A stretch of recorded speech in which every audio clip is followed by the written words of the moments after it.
Sa number 3 travel agency nga may peke nga business permit na diskubre sa Business Permits and Licensing Office kag City Legal Office.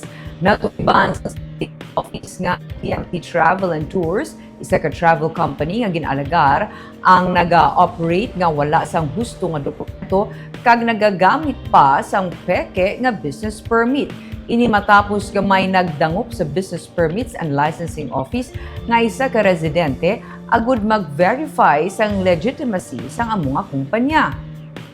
Sa interview kay Attorney Vanessa N. Cabo, ang spokesperson sa City Legal Office, matapos mabato ng report, nagpatigay ng CLO sang ocular inspection sa opisina sang kumpanya nga ginasiling yara sa 888. Pag-abot nila sa lugar, nahibaluan nga non-existent o kung wala sang among opisina sa among mall.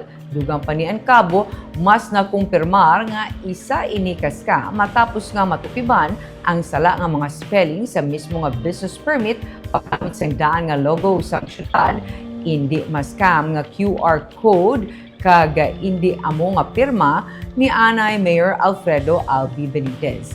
Paandam sang CLO sa publiko o si saon gid-anay kung legitimate ang ginaistorya nga travel agency antes mag-transaksyon.